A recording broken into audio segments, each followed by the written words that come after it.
Ayan, ngayon naman mga katropa ay may gagawin tayo na bangka. Ayan, ito ang ating gagamitin.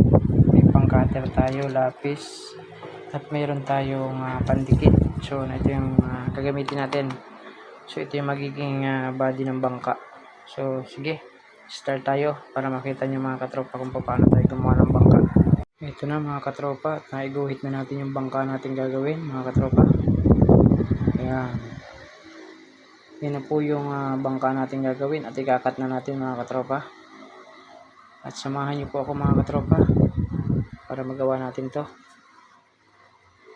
Yun mga katropa, nagawa na natin yung pattern ng bangka natin mga katropa.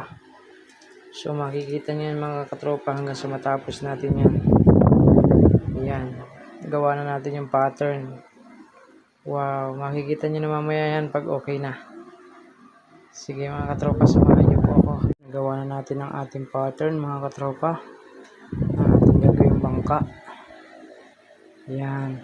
So, yan na siya. At pagkakaubi na natin siya mga katropa. Ayan. Pag pinagkaubi natin siya, ayan, talagang pares-parehas na siya. Ayan, oh. So, yun na yung bangka natin mga katropa na gagawin. Ayan. Napakalupit niyan. Napakaganda. Yan yung gagawin natin ngayon mga katropa. Yan, ito na mga katropa. At nagkakaroon ng design pa unti-unti yung mga ating bangka. Yan, ayun na mga katropa. So yan, ginagawa na natin. So yan, oh, bangka na yan mga katropa. Yan.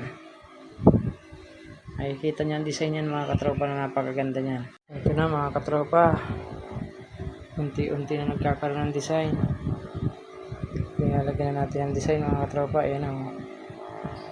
Ayan na. So matatapos na natin ito mga katropa. Abang-abang lang tayo. Ayan. At so papakita ko na ngayon sa inyo ang ano nyan. Ayan. Ayan na. Ayan na. Magkakaroon ng design mga katropa. Ayan. Wow. Ayan, utay-utay na nagkakaporma mga katropa yung ginagawa nating bangka. Ayan. Utay-utay na siya nagkakaporma. Ayan mga katropa. So makikita nyo po yan. So napakaganda na. So yan pa lang po yan. Napakaganda na niya. Ayan. Wow. Makikita nyo po yan pagkatapos. Utay-utay po natin gawin ngayon mga katropa.